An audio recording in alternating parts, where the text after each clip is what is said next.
Awas bakal sambil cerita. Sesuai request, kali ini aku mau cerita tentang kasus yang lagi rame di Netflix, In the Name of God, A Holy Betrayal. Buat yang gak tahu, jadi series ini ngebahas sekte-sekte sesat di Korea dan ada 4 kasus yang berbeda. Aku bakal bahas semuanya satu kasus satu video, dimulai dari kasus pertama, sekte JMS. Langsung aja, Jung Myung Sok lahir pada 16 Maret 1945 di Wolmyongdong, Korea Selatan. Sejak lahir, bisa dibilang keluarga Jung ini hidup miskin setelah Korea merdeka dari penjajahan Jepang. Awalnya, dia bekerja di kebun dan cuman sekolah sampai SD. Baru di usia 20 tahun, Jung bertugas 2 kali di Perang Vietnam dari 1966 sampai 1969 dan sempat mendapatkan penghargaan. Pada tahun 1970-an, dia sempat ngikutin aliran gereja unifikasi. Buat yang nggak tahu, jadi di Korea itu banyak banget sekte-sekte keagamaan gitu guys. Baru pada tahun 1978, Jung mendirikan gerejanya sendiri dan sekarang dikenal dengan beberapa nama, diantaranya Christian Gospel Mission, Providence, dan JMS atau Jesus Morning Star. Dilaporkan oleh media Korea, JMS dikatakan punya 300 gereja afiliasi, lebih dari 100.000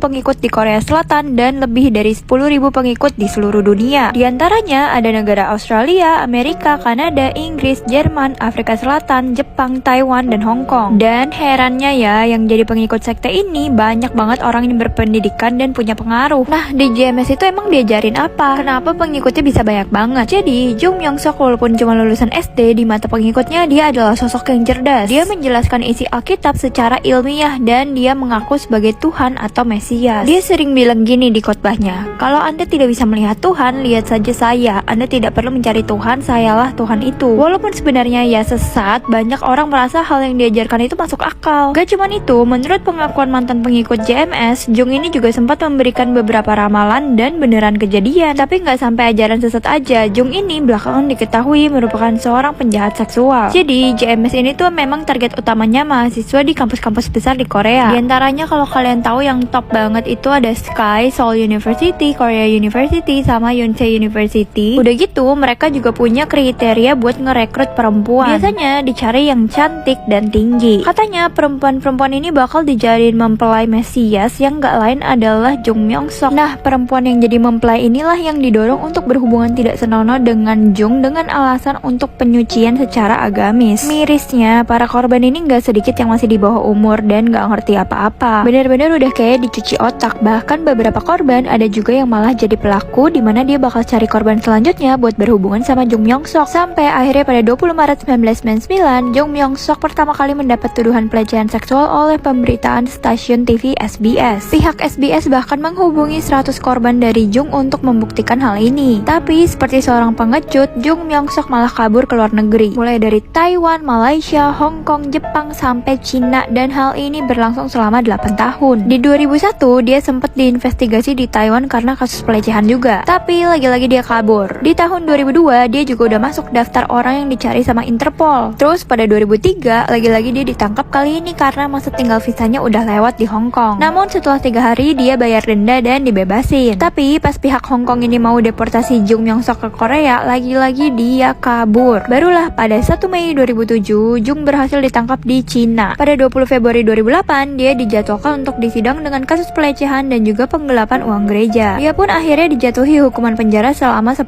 tahun. Tapi apa dia tobat? Gak sama sekali guys. Di penjara, dia masih bisa-bisanya ngelakuin pelecehan dan nyebarin khotbah lewat video. Jadi, dia bakal manggil beberapa anggota perempuan JMS buat ngunjungin dia di penjara dan ya itu, dilecehkan. Aku juga kurang paham sih kenapa gak ketahuan. Hal ini berlangsung sampai pada 18 Februari 2018, di mana dia akhirnya bebas. Setelah bebas, dia tetap melanjutkan ajaran dan kelakuan bejatnya sampai pada 4 Oktober 2022, Jung Myung Sok kembali dilaporkan oleh 2 korbannya yang merupakan warga Hong Kong dan Australia atas kasus pelecehan yang dilakukan pada tahun 2018 sampai 2021. Kalau kalian nonton seriesnya, korban yang dari Hong Kong ini punya peranan penting karena dia sempet deket banget sama Jung Myung Sok dan berani buat tampil di Netflix. Oh ya, katanya waktu Netflix mau tayangin series ini, mereka sempat dituntut sama pihak JMS S. Tapi untungnya ditolak sama pengadilan dan akhirnya tetap bisa tayang. Sampai sekarang Jung Myung Suk masih bebas dan masih menunggu sidangnya. Buat lebih detailnya, kalian bisa nonton aja langsung dari episode 1 sampai 3. Tapi kalau nggak kuat, please skip aja karena bener-bener dijelasin sedetail itu sama korbannya. Dan by the way, ini buat 18+ ya guys. Terakhir, semoga Jung Myung Suk cepet masuk penjara lagi deh, kalau bisa seumur hidup dan sektenya dibubarin aja. Kalau menurut kalian gimana guys? Next, aku bakal cerita kasus sekte selanjutnya. So, apa mereka sama cerita? Kali ini aku mau cerita tentang kasus yang lagi heboh belum lama ini. Kasus seorang mahasiswi yang dibunuh oleh mantan pacarnya sendiri. Oke, langsung aja. Namanya Elisa Siti Mulyani atau akrab dipanggil Cica, merupakan seorang mahasiswi salah satu universitas di Serang. Elisa sendiri selain memiliki paras cantik, dikenal sebagai orang yang baik, mandiri, dan soleha. Nah, Elisa ini diketahui memiliki seorang mantan kekasih yang bernama Riko Ariska. Mereka sempat pacaran 5 tahun sebelum akhirnya putus pada pertengahan Januari lalu. Kalau dari yang aku cari tahu, menurut teman-teman Elisa, hubungan mereka memang cukup toksik. Riko orang itu sangat posesif dan overprotective. Setelah putus dari Riko, Elisa pun memiliki pacar baru dan hal ini tidak diterima dengan baik oleh Riko. Dia belum bisa move on dari Elisa, apalagi mereka ini tinggal di lingkungan yang sama. Bahkan 1 hari sebelum kejadian, tepat di ulang tahun korban, Riko ini sempat ngasih kado. Terus gimana kronologi kejadiannya? Jadi pada 8 Februari 2023 jam 10 malam, waktu itu Riko lagi mau pulang ke rumah setelah menyetrum ikan di Sungai Balapuna. Nah, pas jalan pulang, dia ketemulah sama Elisa yang lagi mau pulang juga naik motor. Melihat hal itu, Riko ngejar Elisa dan minta ngobrol di Stadion Badak. Elisa pun mengiyakan, tapi entah gimana obrolan mereka berubah jadi cekcok. Riko pun mencekik Elisa dan langsung menyeretnya ke jalan menuju semak-semak sejauh 2 meter. Gak sampai di situ, Riko bahkan menggunakan kloset yang dia temukan di lokasi untuk memukul Elisa hingga patah. Akibatnya, Elisa pun meninggal dunia. Setelah melaksanakan aksinya, Riko ini sempat ngambil handphone dan laptop korban. Dia juga menyembunyikan motor korban dan kabur. Tapi waktu kabur itu dia salah ambil helm, jadi yang dibawa itu helm korban, sedangkan helmnya sendiri tertinggal di lokasi. Nah, waktu kejadian ternyata ada saksi yang merupakan seorang pelajar SMA Muhammadiyah yang menginap di mes dekat situ. Jadi sekitar jam 10.45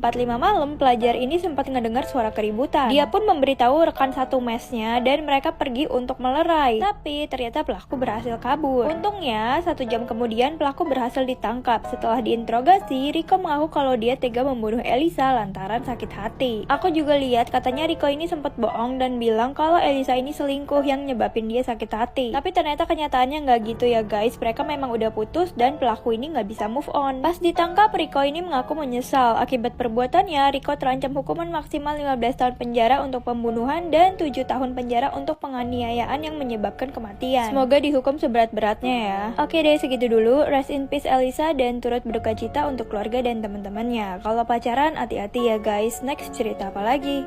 Apa Smack Up sambil cerita? Siapa di sini yang udah nonton drama The Glory? Kalian tahu nggak sih ternyata adegan bullying di situ terinspirasi dari kisah nyata loh. Jadi kali ini aku bakal ceritain 2 kasus bullying di Korea yang jadi inspirasi drama The Glory. Langsung aja, yang pertama The Curling Iron Violence Case atau kasus kekerasan pengeriting rambut. Kejadiannya terjadi pada tahun 2006 di salah satu sekolah daerah Cheongju. Dikatakan 3 anak kelas 9 yang diketuai seorang siswi bermarga Kim umur 15 tahun membuli teman sekelasnya yang bermarga Jong selama 20 hari. Para pelaku ini malak duit ke Jong dan waktu nggak dikasih mereka malah ngelakuin kekerasan. Mulai dari mukul Jong dengan tongkat baseball, nonjok, nendang, ngegaret dadanya pakai jepit rambut, sampai yang paling parah dibakar tangannya pakai catokan panas. Gak cuman itu, melalui interview korban juga mengaku kalau para pelaku suka sengaja ngelupasin luka-lukanya pakai kuku sebagai hukuman. By the way, buat yang suka nanya aku hapus makeup pakai apa, kalau makeup art gini tuh susah ya ngapusnya karena tebal, apalagi warna ngejreng kayak merah gini tuh suka ngestain. Jadi aku selalu pakai cleansing balm guys. Kalau pakai cleansing balm dia tuh bersihnya lebih cepat. Ini aku 20 detik aja udah cukup. Oh ya, yang lagi aku pakai ini dari si Makeup. Ini aku baru cobain dan gak ada ekspektasi, tapi ternyata bagus banget. Ini salah satu cleansing balm yang paling gak perih di mata. Aku kucek-kucek gak apa-apa dan gak bikin blurry juga. Yang paling penting dia ini bersih banget. Sekali swipe aja tuh langsung hilang semua makeupnya, termasuk maskara yang waterproof. Udah gitu aman guys buat kulit yang berjerawat. Nah ini udah bersih separoh, tinggal yang separoh lagi. Sekalian aku lanjut ceritanya. Jadi akibat kekerasan yang dilakukan oleh para para pelaku, tulang ekor Jong ini sampai geser dan harus dirawat di rumah sakit selama 6 minggu. Tapi beda sama di drama yang pelakunya bebas gitu aja, di kasus ini pengadilan daerah Cheongju mengeluarkan perintah penangkapan untuk para pelaku. Dikatakan awalnya pelaku mengancam korban untuk tidak menyebarkan nama mereka, tapi belakangan akhirnya pelaku mengakui perbuatannya. Pihak sekolah dan guru juga kena tindak karena kelalaian dalam menghandle kekerasan di sekolah. Tapi untuk hukuman pastinya aku sendiri nggak ketemu, jadi buat yang tahu mungkin bisa komen ya. Nah sekarang kita ke kasus yang kedua. Kasus ini terjadi pada 15 Juli 2020. Beda dari kasus sebelumnya, kasus ini terjadi antara orang dewasa umur 20-an. Jadi waktu itu Park umur 22 tahun ditelepon sama temennya malam-malam. Katanya mereka mau ngerayain ulang tahun Park dan minta dia buat datang ke salah satu lahan kosong. Tapi waktu Park ini datang, teman-temannya itu malah langsung ngiket dia di kursi dan kepalanya ditutup pakai hoodie, lalu badannya disiram pakai bensin. Gak cuman itu aja, mereka juga naruh petasan di atas lutut Park terus dinyalain. Alhasil petasannya pun meledak kena bensinnya dan ngebakar tubuh Park. Menurut pengakuan Park, katanya waktu itu dia ngerasa sangat panas dan kesakitan sampai jatuh ke tanah. Tapi bukannya ngebantuin, teman-temannya malah ngeliatin doang dan nyuruh Park buat guling-guling. Akibat kejadian ini, Park menderita luka bakar tingkat 3 sebanyak 40% di tubuhnya dan harus melakukan perawatan yang menghabiskan kurang lebih 100 juta won atau sekitar 1,2 miliar rupiah. Pelakunya gimana? Pelakunya cuma dihukum probation sama suruh ganti rugi doang dong. Itu pun gak nyampe setengah dari biaya pengobatannya. Pada akhirnya Park dan keluarganya sempat nuntut lagi para pelaku, tapi lagi-lagi aku juga nggak nemu hasil akhirnya dihukum gimana, cuman nggak berharap banyak juga sih. Oke deh, segitu dulu ceritanya. Pas banget ini mukanya udah bener-bener bersih semua. Buat yang lagi nyari cleansing balm, ini boleh banget sih dicoba. Cuma 89.100 gram, kayaknya paling murah sih so far. Kalau masih ragu, ada yang 30 gram juga guys. Selamat mencoba. Seperti biasa, follow TikTok dan IG aku @jessicajh. Next, cerita apa lagi? Apa mereka sambil cerita? Oke, sesuai request kali ini aku mau cerita tentang Claire Miller, seorang TikToker yang ngebunuh kakaknya sendiri. Langsung aja, Claire Elena Miller bisa dibilang remaja 14 tahun biasa sebenarnya. Banyak sekitar 22.000, walaupun setelah kejadian ini akunnya udah di take down. Konten yang sering dibuat sing kostum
cut Claire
Dan gila sih, itu apinya bukan kebakaran kecil, butuh 80 pemadam kebakaran selama 1,5 jam buat madamin apinya. Dari 25 orang di rumah itu, total ada 9 orang yang meninggal. Di antaranya Joseph dan Alicia Ortega, 4 dari 5 anak mereka, Charles, James, Sylvia, dan Alicia. Kemudian Michael, anak dari Alicia, Sherry, istri dari Charles, lalu Teresa, istri dari James. Dari Ortega bersaudara, yang selamat itu cuman Leticia, ibu dari Katrina. Dari kejadian itu, paling enggak 13 anak jadi yatim piatu dan 2 orang kehilangan 1 orang tua. Nah, gimana dengan pelakunya? Setelah melakukan aksinya, Bruce ini langsung pergi ke rumah saudaranya yang berjarak kurang lebih 30 miles. Waktu itu saudaranya nggak ada di rumah dan diyakini Bruce ini awalnya mau kabur ke Kanada. Tapi karena waktu ngebakar rumah Ortega, tangan dia ikut kena luka bakar tingkat 3 di mana baju santanya tuh sampai nempel ke kulitnya. Jadi Bruce mutusin buat nembak dirinya sendiri di dalam mobil. Keesokan harinya tubuh Bruce ini baru ditemukan setelah polisi dapat laporan dari saudaranya yang baru pulang. Oke deh, segitu dulu buat cerita kali ini. Next cerita apa lagi? Yang mau request komen ya. Buat yang suka makeup history, jangan lupa cek TikTok series aku. Sama by the way, mulai Januari aku bakal aktif di YouTube, jadi jangan lupa di subscribe dan follow TikTok sama IG aku @jessicajh.